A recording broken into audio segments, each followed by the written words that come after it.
میرے بھائیو، جہاں تک شعبان المعظم کے بابرکت مہینے کی عظمت کا تعلق ہے، خصوص بالخصوص اس میں رکھے گئے اور روزوں کی جو فضیلت ہے، تو اس پہ صحیح بخاری اور صحیح مسلم کی کئی احادیث گواہ ہیں، اس سے تو ہمیں کوئی انکار نہیں ہے، معاذ اللہ استغفر اللہ۔ ہم کیوں سچائی سے روگردانی کریں گے؟ لیکن اس کے برعکس جہاں تک 14 اور 15 شعبان المعظم کی درمیانی رات، جسے شب برات بھی کہتے ہیں، یہ برات عربی کا لفظ ہے، چھٹکارے کی رات، ان کا کلیم ہے کہ یہ جہنم سے چھٹکارے کی رات ہے۔ یہ لادہ بات ہے کہ جہنم سے چھٹکارے کی رات منا رہے ہوتے ہیں اور نیچے جہنم کی وہ چیز بھڑکا رہے ہوتے ہیں، پٹاخے اور انار اور پتہ نہیں کیا کچھ آگ والی چیزیں چھوڑ رہے ہوتے ہیں۔ اگرچہ اس عمل کو کوئی بھی مکتبہ فکر آن نہیں کرتا، لیکن بہرحال مسلمانوں میں کسی فرقے کے زیر اثر یہ بات آئی ہے نا، اور وہ اس فرقے والوں کو پتہ ہے، یہ وہی لوگ ہیں جو اپنی مسجدوں میں لائٹنگ کرواتے ہیں اس رات کو، اور ہم بھی اسی فرقے سے، بریلوی فرقے سے تعلق رکھتے تھے۔ ہم لوگ بھی بچپن میں یہ سارے پٹاخے چھوڑتے رہے، تو ہم نے ہندوؤں سے تو نہیں سیکھے تھے، ہم نے تو کبھی بھی ہندوؤں کے ساتھ وقت نہیں گزارا۔ اب آگے یہ تو دعوت اسلامی نے جب لوگوں کو ایجوکیٹ کیا کہ یار یہ غلط کر رہے ہو، یہ یعنی حرام ہے یہ کرنا، تو تب لوگ ایجوکیٹ ہوئے۔ اس وقت جو کچھ ہو رہا ہے، جس طرح ہندوؤں میں وہ دیوالی کے نام کے اوپر یا ہولی کے نام پہ جو تماشے ہو رہے ہوتے ہیں نا، وہ مسلمانوں میں شب برات کی رات کو ہو رہے ہیں، یہ ہوئے مسلم سکالرز کے ہی زیر اثر ہے، کیونکہ دین کے نام کے اوپر وہ رات منائی جا رہی ہوتی ہے نا۔ اب یہ اس سے انکاری ہو جائیں یا روح گردانی کر لیں تو ان کا اپنا معاملہ ہے۔ تو اب اللہ کے فضل ہے کہ چونکہ ملک کی اکانومی ویسے ہی گر گئی ہے، اس لیے اتنا خرچہ کوئی کرتا نہیں ہے، تھوڑی لوگوں میں ایجوکیشن بھی آ گئی۔ اب کچھ سالوں سے میں نے دیکھا یہ معاملہ آلموسٹ ایبسلیٹ ہو گیا، ختم ہو جا رہا ہے اللہ کے فضل سے۔ تو یہ جو شب برات کی جتنی بھی احادیث ہیں، ان میں سے کوئی بھی حدیث ہے بھی وہ گنتی کی ہیں، 5-6 احادیث ہیں، بلکہ وہ کہنا چاہیے کہ احادیث کیا ہیں، وہ یعنی سند کے ساتھ روایتیں بیان ہوئی ہیں نبی الاسلام کے ریفرنس سے، کوئی بھی اصول محدثین کے اوپر صحت کے درجے پہ نہیں ہے۔ لیکن اس ساری ڈسکشن کا سب سے خطرناک پہلو یہ ہے کہ شب برات کے بارے میں، یعنی 14 اور 15 کی درمیانی رات، جسے ہم 15ویں رات کہتے ہیں شعبان کی، جو کلیم کیا جا رہا ہے نا کہ اس رات میں تقدیر کے فیصلے ہوتے ہیں، رزق لکھ دیا جاتا ہے، کس نے مرنا ہے، کس نے پیدا ہونا ہے، یہ ساری باتیں لکھ دی جاتی ہیں، یہ سارے کے سارے کلیم، حتیٰ کہ یہاں تک کلیم کیا جاتا ہے جی قرآن 2 دفعہ نازل ہوا ہے، ایک دفعہ لوح محفوظ سے جو ہے وہ پہلے آسمان پہ، اور اس کے بعد پہلے آسمان سے نیچے، وہ کہتے ہیں وہ جو پہلے والا اوپر والا حصہ نازل ہوا ہے وہ بھی اس رات میں ہوا ہے۔ یہ سارے کے سارے کلیم قرآن کی روح سے بالکل غلط ہے۔ قرآن حکیم کو آپ پڑھیں گے تو یہ سارے کے سارے کلیمز آپ کو شب قدر کے بارے میں ملیں گے۔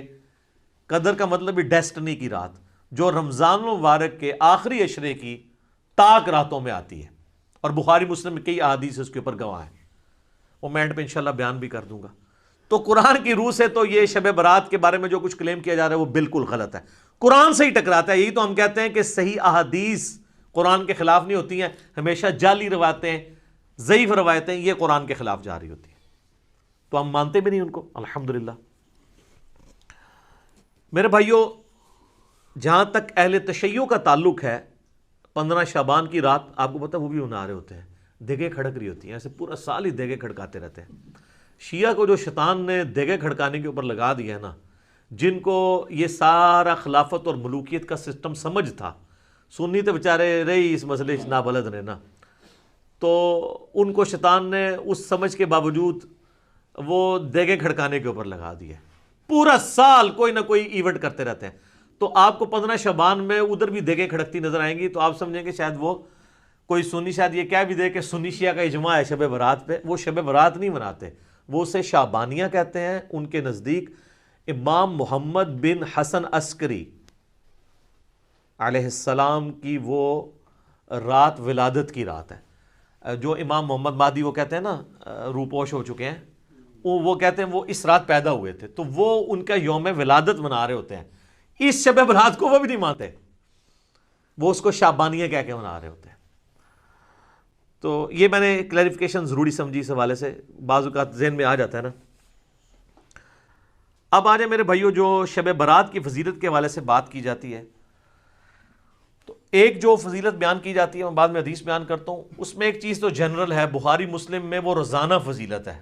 نہ اس میں شب قدر نہ شب برات کو کوئی دخل ہے۔ بخاری مسلم دونوں میں حدیث ہے کہ اللہ تعالیٰ آخری تہائی رات میں، یعنی اگر رات ہے نا 8 گھنٹے کی، تو آخری آپ سمجھ لیں آلموسٹ 2.5 گھنٹوں میں، 2.75 گھنٹوں میں، اور رات ہوتی ہے غروب آفتاب سے لے کے فجر کا وقت داخل ہونے تک، آخری 1/3 حصہ جب فجر کے ہونے میں رہ جاتا ہے تو اللہ تعالیٰ آسمان دنیا پہ نزول فرماتا ہے جیسا کہ اس کی شان کے لائق ہے، اور فرماتا ہے، ندا دیتا ہے کہ ہے کوئی مجھ سے بخشش کا طلبگار کہ میں اسے بخش دوں، ہے کوئی مجھ سے مانگنے والا کہ میں اسے عطا کروں، اور یہ ندا آتی رہتی ہے حتیٰ کہ فجر کا وقت داخل ہو جائے۔ تو یہ تو روزانہ ہو رہا ہے، اس میں نہ رمضان کی لیلۃ القدر کو کوئی دخل ہے، نہ ان کی بنائی ہوئی شب برات کو کوئی دخل ہے، یہ تو روزانہ ہی ہے شب قدر، البتہ آخری تہائی رات میں۔ شب قدر جو رمضان والی فضیلت ہے وہ یہ ہے کہ غروب آفتاب سے لے کے فجر تک پوری رات وہ رہتی ہے فضیلت، تو وہ تو ایک رات ہے نا، باقی تو ہر رات میں اللہ تعالیٰ آسمان دنیا میں نزول فرماتا ہے جیسا کہ اس کی شان کے لائق ہے۔ اس کی کوئی تفصیل نہیں کہ جی آج جناب امریکہ میں اس وقت دن ہے تو ادھر رات ہوگی ہے تو کتنے ہے، یہ متشابہات ہیں، یہ ہمارے فریم آف ریفرنس سے بات ہے، باہر ہے یہ چیزیں، ان کے اوپر، ان باتوں کے اوپر ہمیں ڈسکشن سے منع کیا گیا ہے، متشابہات کے اوپر۔ سورہ ال عمران کی آیت نمبر 7 ہے کہ جن لوگوں کے دلوں میں ٹیڑھ پن ہوتا ہے وہ متشابہات کے پیچھے لگتے ہیں۔ ہمارے پاس ڈیٹا ہی نہیں ہے اس کا، اس لیے اس کو ویل لیفٹ کرنا چاہیے۔ تو وہ حدیث بڑی مشہور حدیث ہے، جامعہ ترمذی میں 739 انٹرنیشنل نمبر کے مطابق، سنن ابن ماجہ میں 1389 اور مشکات میں بھی موجود ہے 1299۔ اور اس حدیث کے ساتھ مزے کی بات ہے، امام ترمذی نے اس کے اوپر جرا کر کے ساتھ لکھا ہے یہ روایت منقطع ہے، نہ تابعی کی ملاقات تبع تابعی سے ثابت ہے، نہ تابعی کی ملاقات صحابی سے ثابت ہے، 2 انقطاع ہیں۔ حتیٰ کہ امام ترمذی نے اس حدیث کے ساتھ لکھا ہے کہ میں نے اپنے استاد امام بخاری سے یہ پوچھا تو امام بخاری بھی اس حدیث کو ضعیف بتاتے تھے، امام بخاری بھی ترمذی بھی۔ اور ڈاکٹر طاہر القادری صاحب اپنے شب برات کے لیکچر میں یہ حدیث ترمذی سے کھول کے پڑھ رہے، کہتے ہیں ترمذی پڑھ رہا ہوں صحاح ستہ میں سے، اور وہ حدیث پڑھنے کے بعد نا اینڈ پہ ٹھٹک گئے، کیونکہ اس کے بعد لکھا ہوا تھا، ان کو تو پتا تھا نا کہ امام ترمذی کہہ رہے کہ نہ میرے نزدیک یہ روایت ٹھیک ہے نہ امام بخاری کے نزدیک۔ تو ڈاکٹر صاحب ہم تو آپ کے دلائل بھی سامنے رکھتے ہیں، آپ ذرا جرت کرتے ہیں نا اور لکھتے کہ امام ترمذی نے اور بخاری نے کہانی کرائی ہے، میں وڈا کوئی اسکالر ہوں محدث ہوں۔ ویسے تو آپ البانی کے اوپر بھی جرا کرتے ہیں کہ البانی کو کیا اختیار ہے کہ جن حدیثوں کو امام بخاری یا امام ترمذی لے کے ہیں تو یہ ضعیف کہہ دے یا صحیح کہہ دے۔ تو آپ نے بھی تو یہی کام ڈالا ہے امت کے ساتھ، آپ نے وہ کیوں نہیں آگے پڑھا؟ پڑھیں۔ حتیٰ کہ مشکات نے 1299 پہ انہوں نے بھی جب لی نا، انہوں نے امام ترمذی اور امام بخاری کے کمنٹ ساتھ نقل کیے ہیں، یہ شب برات والی حدیث کے ساتھ ترمذی کے ریفرنس سے لی، 739 ترمذی، سنن ابن ماجہ 1389، مشکات 1299۔ وہ بڑی مشہور حدیث کے سیدہ عائشہ کہتی ہیں، یہ روایت مطلب کمزور ہے، میں بیان کر رہا ہوں، ایک رات نبی علیہ السلام کو ہم نے بستر پہ غائب پایا تو میں اٹھی، میں نے یہ گمان کیا کہ اللہ کے نبی علیہ السلام کسی اور بیوی کے پاس نہ چلے گئے ہوں، تو میں نے دیکھا آپ بقیع غرقد میں گئے ہیں، اور وہاں پہ نبی علیہ السلام کو میں نے جب پایا تو آپ نے فرمایا عائشہ تم نے کیا سمجھا کہ اللہ اور اس کا رسول تم سے خیانت کریں گے، یعنی میں کسی اور بیوی کے پاس چلا جاؤں گا؟ آپ صلی اللہ علیہ وآلہ وسلم نے فرمایا عائشہ یہ آج شعبان کی 15ویں رات ہے، اس رات اللہ تعالیٰ آسمان دنیا پہ تجلی فرماتا ہے اور بنی کلب کی بکریوں کے بالوں کے برابر لوگوں کی مغفرت کر دیتا ہے۔ تو یہ وہ حدیث ہے۔